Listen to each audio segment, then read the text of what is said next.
Hey, this is David Perdue from NAMS Inc., and that would be Novice to Advanced Marketing System, mynams.com. We are doing our next NAMS workshop in just 9 days.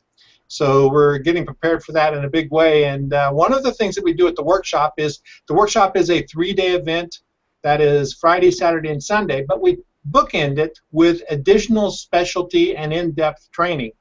We have a couple of add-on workshops on Thursday. You want to take a look at those if you get a chance.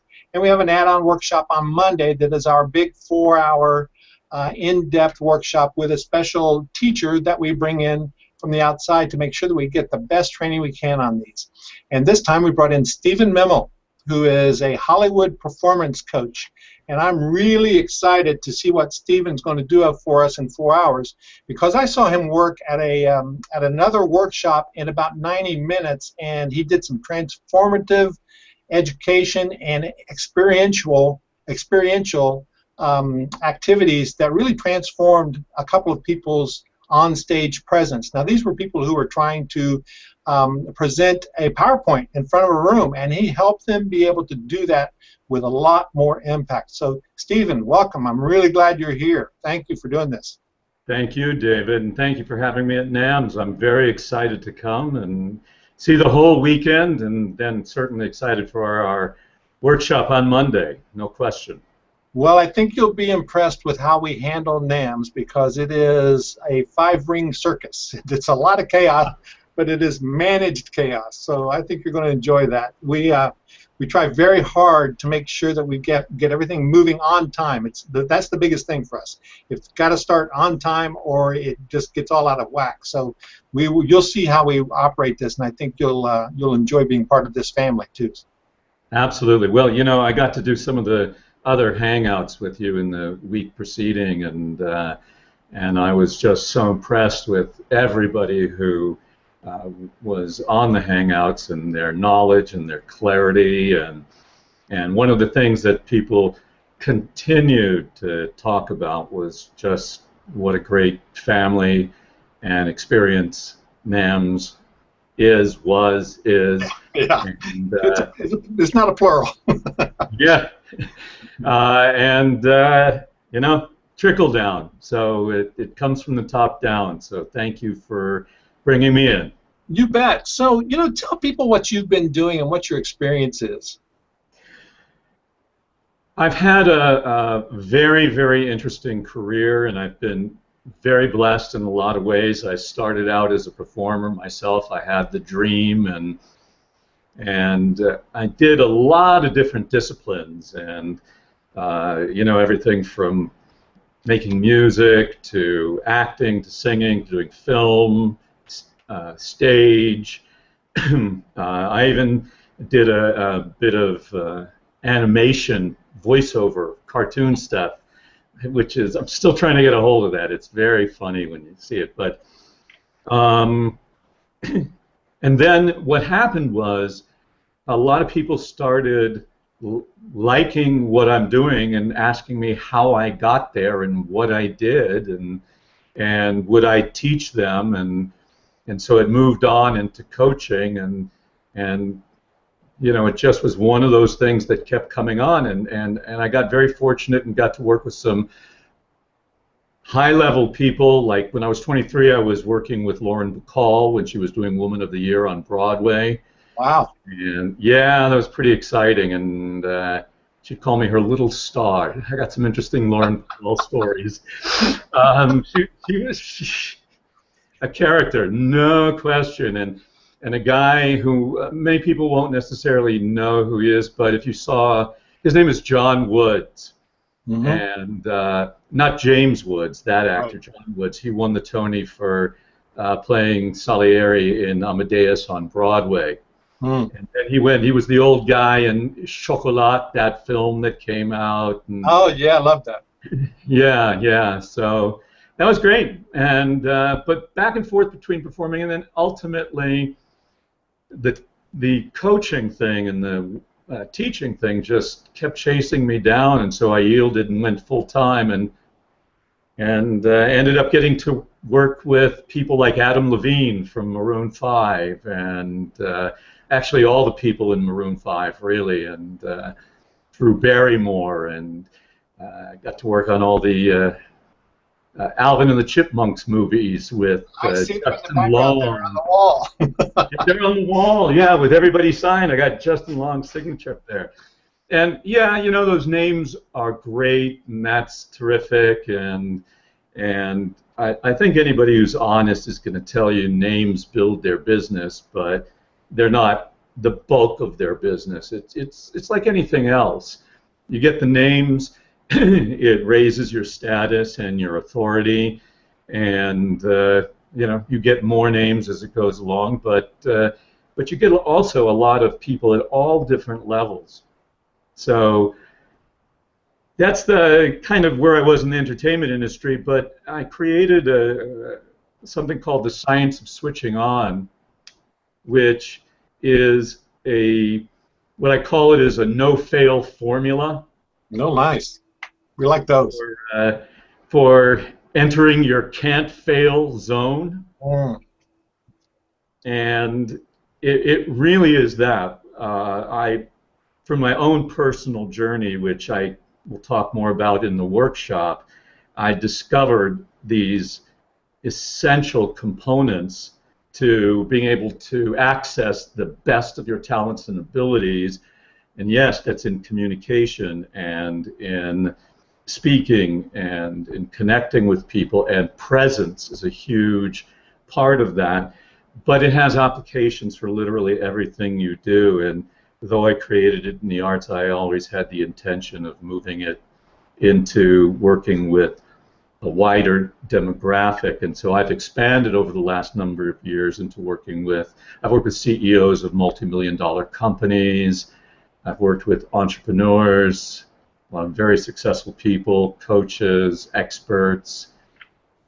It's very fun working with all the different elements at this time. Well, there's got to be a lot of similarities between working with CEOs who have to be in command of their performance and actors who have to be in command of theirs as well. It's leadership. And you know, the interesting thing, and I was actually commenting to my wife about this the other day, is that all the things that are becoming the standards for business today, engagement, authenticity, transparency, creativity, you're finding all those things that artists have been doing through their entire,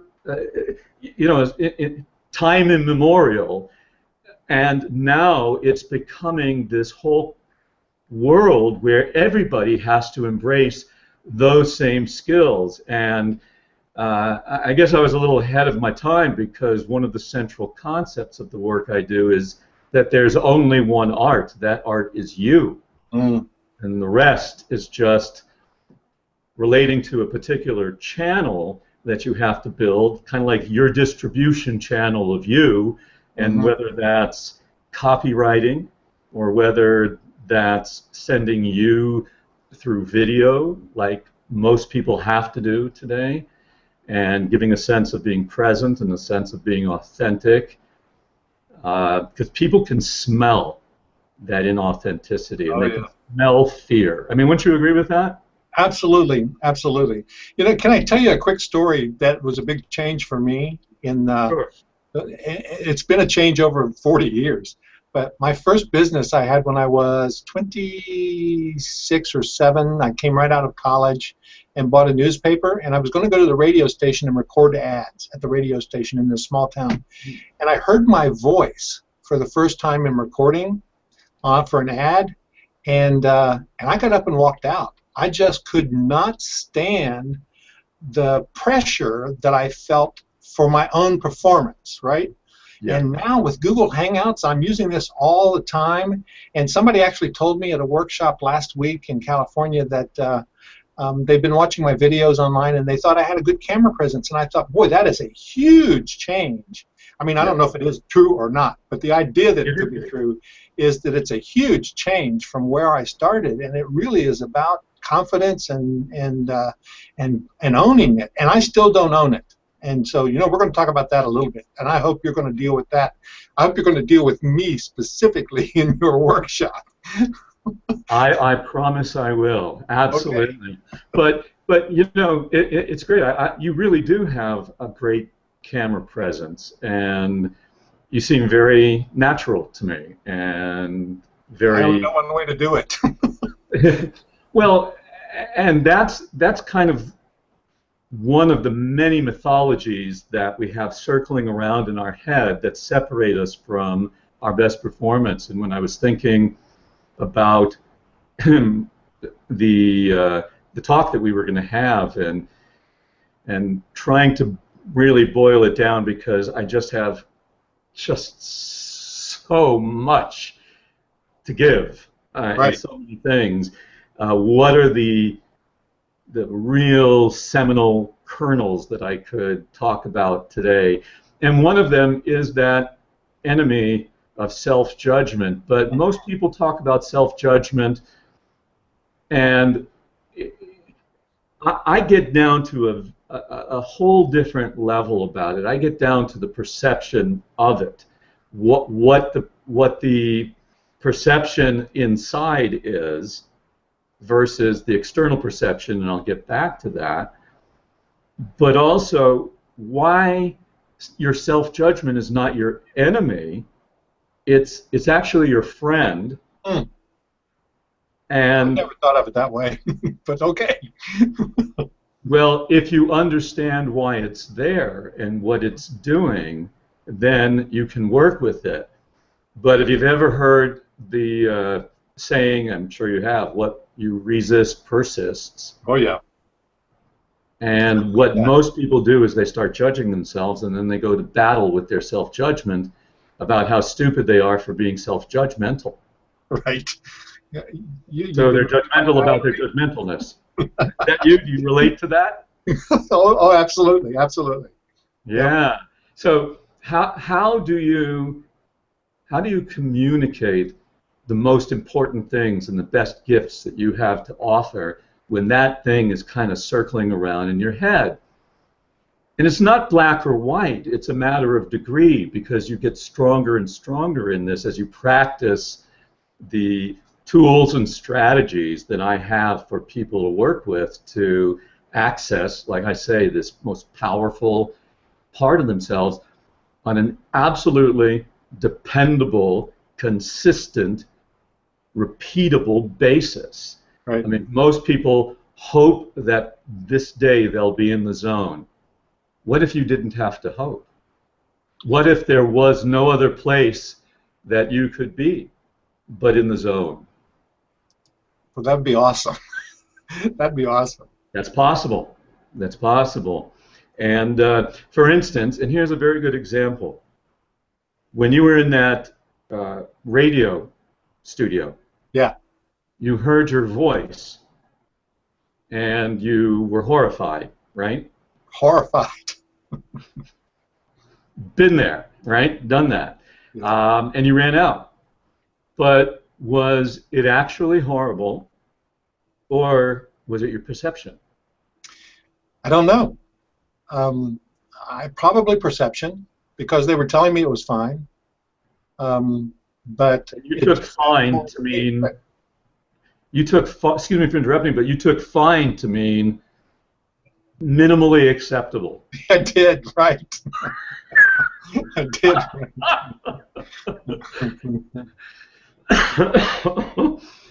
So one of the key tools that I talk about and show people how to do is something I call data gathering.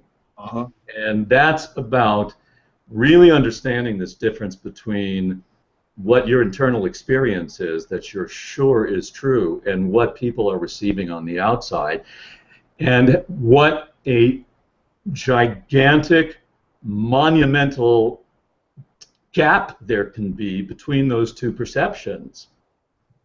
And what you need to learn how to do is gather the data about not what you're feeling, but what is it reading out there. Mm. Because you know, you might need to get over what you're feeling. Can you do that as you're in the middle of a presentation? No, not. Okay. You can. Yes, you can. Let me back that up. Yes, you can. And here's how. And this is about transparency.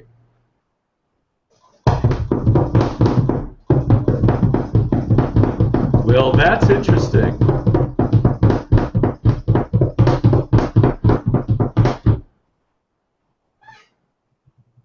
That was an audio studio going on overload from some spike in air conditioning in the neighborhood, probably. Wow. Very interesting. So here's how you can do it. I spoke at an event recently, and the person whose event I spoke at really wanted to do me a favor because they loved my work and they loved the material I brought, and they also wanted to set it up so that there'd be an opportunity for people to talk to me afterwards. And so they put me last on the second day. But I didn't know I was going to be last on the second day. I thought I was going to be at a whole different time. So that being keyed up and staying focused, you know, by the long end of the long second day, I was bleary-eyed. Mm-hmm. So when we get bleary-eyed and we have a lot of time to consider it, we start trying to make sure we're going to do it right. Oh, yeah. You know what I mean? Yeah. Okay. So I know one of the tricks that I teach people how to do, and please, everybody's not going to be doing it quite to the crazy amount I do. There's lots of ways that I'll teach people how to do this. But I knew I had to do something that was wrong on purpose so that I could get right. So what I did is when I was introduced and everybody started applauding, I ran up to the front of the room through the audience and I said, thank you very much, thank you, and ran off.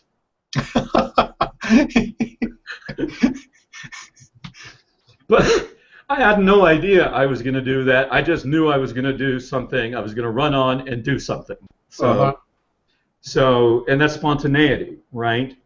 But you have to learn how to trust yourself for that. So then when I came back on, what I did is I shared with people my internal experience of feeling bleary-eyed, and that's why I did that. And I asked, what was your experience of that? And I was kind of bordering the line. I was a little bit checking, did they think I was crazy, but also getting them to see that something outrageous, and when they feel bleary-eyed, that other people might be loving it. Well, and I assume that because it was end of day, and I know how those sessions go, they were probably incredibly bleary-eyed themselves at that point. So they probably connected with you immediately. Well, and that's it. And it's about connection. It's always about connection. You know? And connection is not just staring in the eyes. You know, some people think that I'm really connected with somebody if I do one of these. Don't right. You know? That's like a disconnect from somebody who's doing like this. Right? Right? We all know those people. Right. What's an honest connection?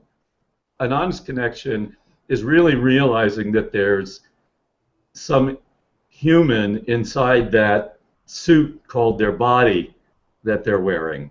Right. That there's a real spirit that really has ideas and thoughts and has interest, and you're there to know about them, to find out about them, and then also to give every single thing you can possibly give. So let me ask you a couple of questions about working with people. Since you're a coach that helps people with performance both in Hollywood and in business world, do you have a goal when you go into these coaching situations, or are you kind of assessing as you go to figure out what their goal is? And sometimes they might not even know that. Yeah, a second one more. Okay. I come in with an agenda, but my agenda is pretty much always find out where they think things are going amiss, assess what I'm hearing beneath the line, and actually we have to learn very much how to listen to more than what people are saying, as I think any good listener knows. How do you listen beneath the words to story that has a structure when you put all the pieces together? But also to be able, it's kind of like you have to give them what they want, sell them what they want, give them what they need. Right. You also do need to address exactly what they come to you for, unless they're really flexible, because people who come usually have a certain level of concern or fear, or can this really work, or can I trust this person, and all that. And you have to respond to people in what they're really saying to you, because they need to know you're listening. Okay. Okay. So yes, the agenda is this. The agenda is, well, very quickly, you've got to have a channel that allows your freedom to emerge. Okay. Now, what I mean by that is, if there's something technically wrong with your voice that impedes your voice or minimizes its effectiveness, then you need to work on that, because you can be as free and as open and as heartfelt as you want, but it has no way to emerge. Or if you're somehow making a communication or wanting to make a particular communication to somebody, wanting to give it a certain impression, and like so many people do, unconsciously undermine it with something they do physically, right, or with something in their languaging, how they use their words. So, you're finding out, is there a clear channel? And that's the body, the physical world. It might even be anything, how they dress. There's all this really cool science about what they call enclothed cognition, where they do tests on, the white lab coat test. Right. They tell people it's a doctor, and people act one way, and then they tell people it's a painter, house painter, and they act a completely different way. Interesting. But the funny thing is, so does the person who's wearing it. Huh. So they're playing a different role, even though they maybe don't want to. Correct. So there's all these subconscious things, and I think any good marketer knows, any good person who studies human behavior knows that we, as human beings, pick up on such nuance that, yes, people will give us the benefit of the doubt, but we're looking for the trust factor. We're looking for the honesty factor. We're looking for the factor of, are these people listening? Are these people capable? There's all these other things.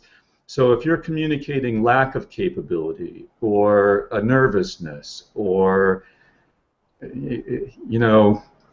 any of the particular things that can come, you might be undermining your success. And you're most likely doing it unconsciously, because we're built on patterns. Okay. So patterns have a lot to do with how you present yourself, is what you're saying. And where do those patterns come from? Those patterns come from, how we grow up, the people around us, perhaps our experiences with mentors or in business, things that we assign certain roles to ourselves based on what we've created in our mind, or what people have told us about ourselves. And that causes us to behave in certain patterned ways. Or we might, go ahead. I was just going to ask, is one of your roles then to help people see the patterns and break those patterns, or what? That is one of the biggest things I do. Because you can't see your own patterns. Okay, that makes sense. What happens if you do see some patterns, though, and they scare you? Well, Sometimes they do, but usually they're pretty innocuous. Okay. You know, it's a funny thing because just even on the body language level, let's talk about that. I cannot tell you the amount of times somebody will do something with their body physically that I'll call their attention to, and you'll see this if you come to the workshop. You will see this happen without exception. I can guarantee you. You can come up and penalize me if it doesn't happen. But somebody will do a particular thing, like cross their leg or step back when they say a particular thing at the moment of strength or whatever. And you'll call their attention to it. They'll go, oh, wow. And then I'll do my thing about patterns, and then I'll say, now we're going to try that again. And it's like a game with me. I go, now, though I'm looking, they're listening to me right now, the person behind me who I'm talking about, though I'm saying right now to you that there's no way they will avoid doing that pattern, and they're back there going, oh, yes, I will. Who does he think he is? They'll still do it. I put myself that much on the line, and I may yet, and I'm sure sometime it will happen that they don't do it, but that person who stepped back or broke a line at a particular space and can't connect, or any of these other things that might communicate certain messages to the people we're connecting with, they'll do it again. Right. And then the experience is, I'm possessed. Huh. I don't own my body. What is this? But then you help them work through that? Do they adapt to it or adopt it or get rid of it? Okay. They get rid of it unless, you know, and that's where it's I'm never rigid about anything. What I want is the ultimate goal for me, for every person, is for them to feel absolutely whole, complete, unself-conscious, inspired, inspiring when they're talking. And it doesn't even have to be loud. It could be this kind of connection where it's quiet because there's stillness in this thing. And I'm actually bringing a new name to this. I'll debut it here. Okay. It's called the quickening. Quickening. The quickening. And what that means is that is a state of being where that I just was describing, where you're unself-conscious, where your body moves freely and gracefully, where regardless of whether you believe it's graceful or not, you've given that up. Where you let go of self-judgment and self-criticism. Well, that sounds like egoless, almost. It is exactly egoless. That seems like a tall order. It is actually completely accessible. Oh, cool. Everybody can do it. And not only can do it consistently. I mean, how would you like it if you felt like that, David? If you felt that any time you went up, you were completely free. You know, let me just tell you, that is my spiritual goal, is to become completely egoless, because it's the ego in my mind that does all of that bad stuff. I mean, I know we have to have it, but it also is the thing that tells me when I'm not good enough and when I'm looking dumb and all of those kind of things. And I'll give you an example of it real quick. I went to Alex Mandossian's membership site intensive a couple weeks ago, and when I am in the room, in my room, at my event, I can stand on the stage with 300 people in the audience and be pretty cool. Cool as a cucumber. I have a job to do. I can do it. I'm ready to do it. But I'm also not really speaking. I'm just organizing and facilitating. Then I went to Alex's event, and I was just standing at the microphone in the audience as a student, giving what he calls a pack my bag moment, which is one of those takeaways, those ahas that you get. And I noticed that like 30 seconds into it, my legs were shaking so badly that I could hardly stand up. And I thought, what is this? And I realized it was my ego wanting to look good, wanting to be smart in front of the people that I didn't know. Right. I hated that. Well, what you did is you changed your mind about who you were. You've changed your mind about what you were there for, and you've made some kind of arbitrary subjective distinctions. And these are very subtle things. And these subtle things, if we don't understand them, we will war against them. So, but let me tell you what it is. You are never anything but David Perdue, organizing, communicating, talking, right?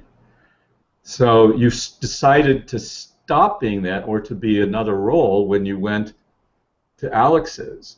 You put yourself in the role of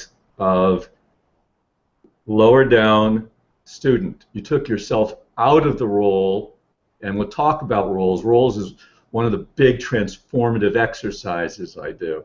You put yourself in this other role of student, you know. Mm-hmm.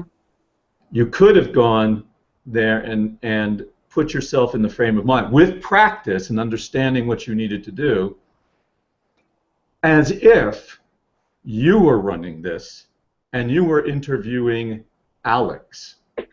Yeah, you know, I think you've really hit on something there for me, because I think the roles piece of that is something that I do to myself often, and that completely changes how I interact with people, what my role is at that time. You know, and it's not that somebody else designates me in a certain role, but that I choose the role, and that probably is exactly the thing that drives me. That's exactly, and we're going to be talking about what is the true meaning of performance, what is the true meaning of acting, what is the true meaning of a role. When people talk about that in an art situation, outside people from the arts look at that and go, oh, that's those words mean phony. Mm-hmm. But they don't even put together that they talk about who's the top performer at the company. You got to act. Right. What role do you play in this organization? And I've seen at entrepreneurial conventions and team functions where they go, oh my God, those words, you know what I'm saying? So it becomes a key, because what you said is so right on. Nobody told you you had to be that role. You assumed that role. Right. But the problem is also the answer. That means you have the ability to assume a role and enact it and train and transform into that role. Now, when you really get that, then you start realizing, well, wait a second, who do I want to be? But that's phony. I'm not really that. Well, there's your subjectivity. And that same thing is what kills actors. Well, I'd never do that when they get a role. Yes, you would. Well, why would you? Because the script says you do. Uh-huh. Well, this is really interesting. Are these the kind of how does this translate into a 4-hour workshop at NAMS?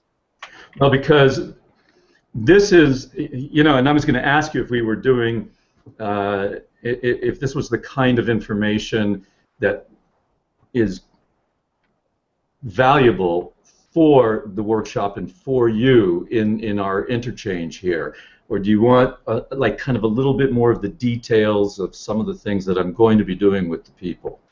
Yeah, tell us some of the details of what you'll be doing. I've seen you in action, so I know some of what you do and how high energy it gets. So yeah, please.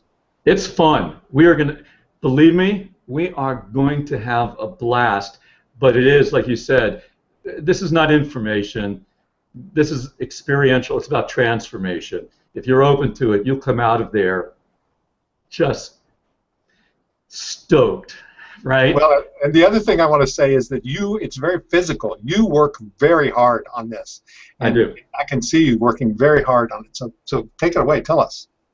Okay, so we deal with everything from how you use your voice, vocal variety, what that's communicating, what your unconscious patterns are, with your voice that may undermine you. So we work in those areas. We work with the body, your body language, and what the communications are that you make, and how your body doing certain things can affect certain ways that you experience yourself. And that's whether you're in front of people or by yourself being creative.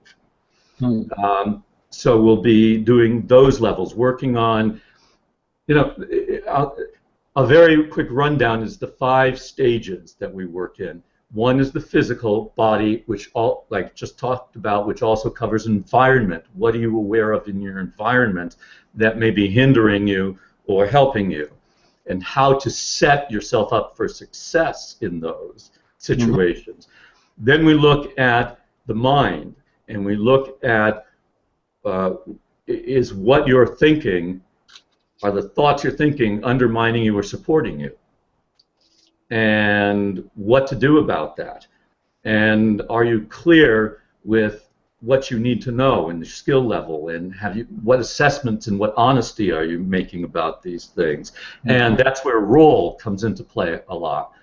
What role have you made the decision to play? So decision comes into it a lot. Then we work on the stage of the emotion, which is about being able to connect with your passion and your heart and your audience and your message, even, because people go to what they're doing in their life because they have a passion for it frequently. But in the hunger for business, we can forget why we originally connected to it, and that is not going to serve our greatest creation. So how do we connect emotionally? What are the tools we can get to hook into more passion? And we work on the stage of the energy, which is about lighting up, stepping into your power, this judgment thing, because how can you step into your power when only half of yourself is acceptable? So we kind of identify what absolutely what are we putting in the way, and we play with literally amping up the energy and taking down the energy, so you have levels and variety. Again, this is applicable anywhere. And then we throw the switch. We work on how do you throw the switch so you can get into this state of no ego, of unself-consciousness, called the quickening. And it's really interesting. If you look up quickening in the dictionary, it's a very interesting thing. It's acceleration, it's inspiration, it's electricity. It's also Highlander, if you've ever watched those movies. Right? Love those. Not going to cut off any heads, though. But check this out. This is really fascinating. It's the moment at which, medically speaking, the woman first feels the life, experiences the life of the fetus in her womb. That's the quickening. So that's new birth. Yes. Yeah. So we're going to learn how to connect to our most creative place at the drop of a hat. Okay, great. Yeah, that's so I just want to give a little example of the experience of our first meeting. I went to Ken MacArthur's event, and you were there, and you were teaching there, and I went up to, it was an advanced session, and I went to the advanced session, and I think you had about 90 minutes, if I remember correctly, at that session, and you took 2 or 3 people to the front of the room, and we had just heard Brian Johnson, who is in this class. He's coming to this class. He's registered for your class again already. I love Brian. He's great. He's great. And Brian had such a powerful message that he wanted to get out to people, but his delivery was a little wonky when he did it in front of the room because he was very nervous to begin with. Yeah. And Brian wouldn't mind me saying this. But in the session that we did, you took Brian for about 20 minutes in there. You not only made it more powerful with him, delivering the same speech, but you also changed the tenor of his voice, his body language, the way he presented himself to the room. It was really a transformation seeing that. And then you did that with 2 other people as well. And when I watched that, I thought, wow. This is something that we have to have at NAMS because so many people at NAMS are authors or speakers or want to be authors and speakers, and a lot of them are entrepreneurs who understand that at some point they have to be on a stage to sell their product. Right. And I really thought that this was going to be something that would help people move forward. Now, doing it in 2 hours I felt was not enough time. That's the reason I wanted you to do this on the Monday as an add-on workshop, so that you could have like a premium with our people if they wanted it, to come to the workshop, then stay an extra day and get this 4-hour intensive the day after, to really let you dig in deep on them and me. I'm going to be there, and I'm hoping my wife is going to be there, but I doubt it. She'll probably have to come back early. But anyway, that is, to me, this is going to be a real highlight of the workshop, this period. So I'm really excited you're coming to do this. I'm excited too, and it's my intention. I really do want to encourage people to come because you have so much more power than you realize. Everybody does, and we just have a disease of underestimating ourselves in this world. And stop it, and you can connect to it fast. And my goal is to work with every single person that comes to the workshop. I want to give a little bit of time to everybody individually, and we're going to do all sorts of things. We're going to break off into groups. We're going to have exercises. I mean, it's going to be really tremendous. And like I put in the description, I will not hurt anybody. I will not put anybody on the spot who is not 100% into putting themselves on the spot. So no, if you just want to come and you're one of those people who absorbs by being a fly on the wall, do that, because I guarantee, and you know from what you've seen, David, that I will deliver it. You will come out with some really powerful changes, shifts, ahas, and they will resonate not just for that one day. They will resonate with you for a long time, and not just affect how you speak and communicate and talk to people, but how you do the most important communication of all, which is the communication you make to yourself. Yeah, that's huge, because I believe that we are our own worst enemies. I know that I'm my own worst enemy, that I'm the one who my favorite saying, and I say this to people all the time, my favorite saying is if I'm not the problem, there is no solution. So to me, that is the key to everything. And because I can't change anybody else, right? The only thing I can do is come and work through these things that are going on that are blocking me. And there are so many people in this room when we get to the workshop who are magnificent people, and they're keeping themselves under the bushel, basically, right? And that's what's happening. So I'm really looking forward to that. Now, the other thing is, I wanted to make sure that anybody else who's in Google Land listening to this understands that if you can't come to the workshop, you can still come to this event, which is Monday, starting at 10, August the 4th, at the Atlanta Marriott Century Center Hotel. And you just register at this link that we have here. It's called NAMS.ws/N12Memel. NAMS.ws/N as in Nancy, 12 Memel. That's Stephen's last name, Stephen Memel, M-E-M-E-L. And if you're on the line here, we'll put that here, and we'll also put it underneath the video when it gets up on Google Plus. And you know, Stephen, this is just awesome. I'm really looking forward to this. So, do you have anything that you want to say as a parting word here about this? Yeah, I actually do. I was just thinking about that. I really want to say to you that I'm so honored to be invited by you, because I only met you at Ken MacArthur's, and you're so obviously such a high-quality person, and I have such great respect for you that I truly feel honored that you're giving me the opportunity to come and share what I do with other people. and I know what a great event NAMS is going to be. So I just want to say thank you, David. Sure, you bet. You bet. Well, we're the honored ones, and I really appreciate you accepting this. I was very flattered that you would come. So thank you so much for that. And Stephen, if you have nothing else, I think we'll just close it down here. Sounds good. Thank you so much.